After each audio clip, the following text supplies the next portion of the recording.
Welcome time travelers and welcome new time travelers.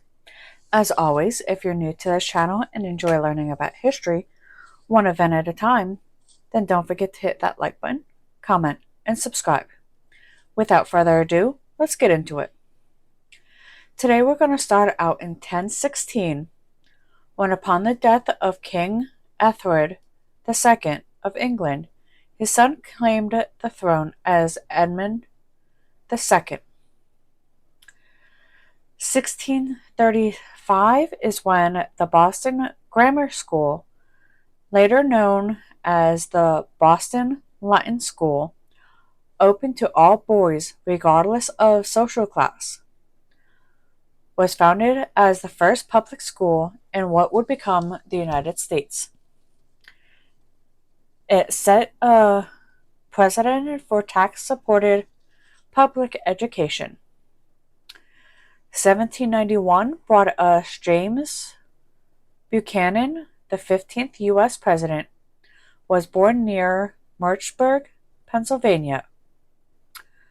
On this day in 1858, German physicist Max Planck, who originated quantum theory, was born in Kiel. Makes me think of Quantum Leap.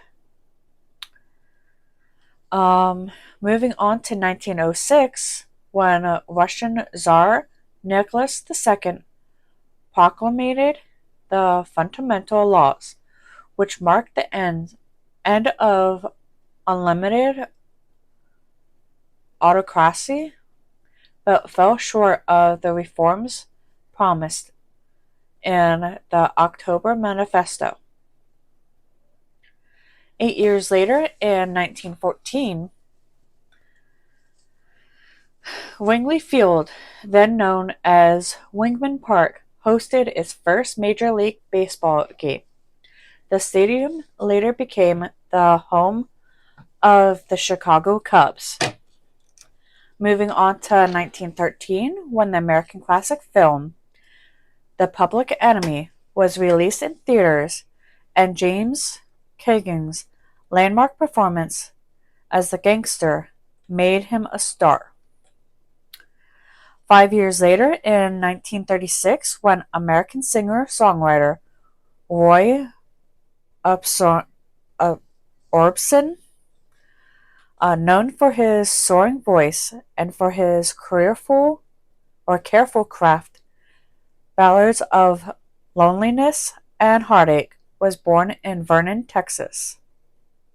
Now our next stop will be in 1976, when the American band of the Ramones, which was hugely influential at the rise of the punk rock on both sides of the Atlantic Ocean, released its eponymous debut album. 1984 brought us U.S. Secretary of Health and Human Services Margaret Heckler announcing that researchers had found what was believed to be the virus that causes AIDS. The infectious agent was later named HIV. I would hate to be on that research team,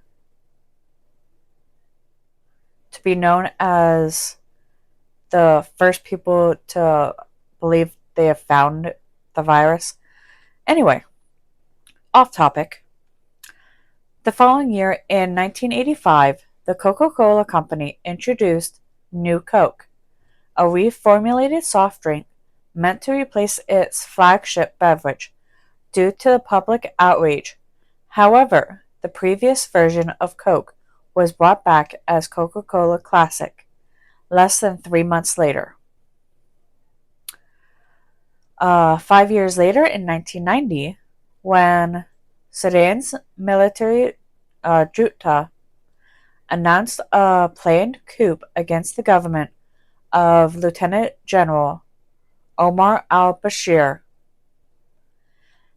had been nipped in the bud with the arrest of more than 30 officers. The following day, after a summary court-martial, 28 officers were executed.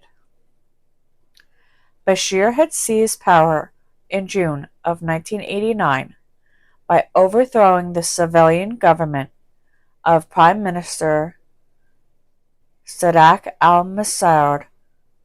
Bashir then declared the state of emergency, dissolved the People's Assembly, known as Parliament, suspended the Constitution, and banned all political activity and trade union. Now, on this day in 1993, after a long history of foreign rule and decades of war, the small East African country of Eritrea began 3 days of voting and a referendum to make official its independence from Ethiopia.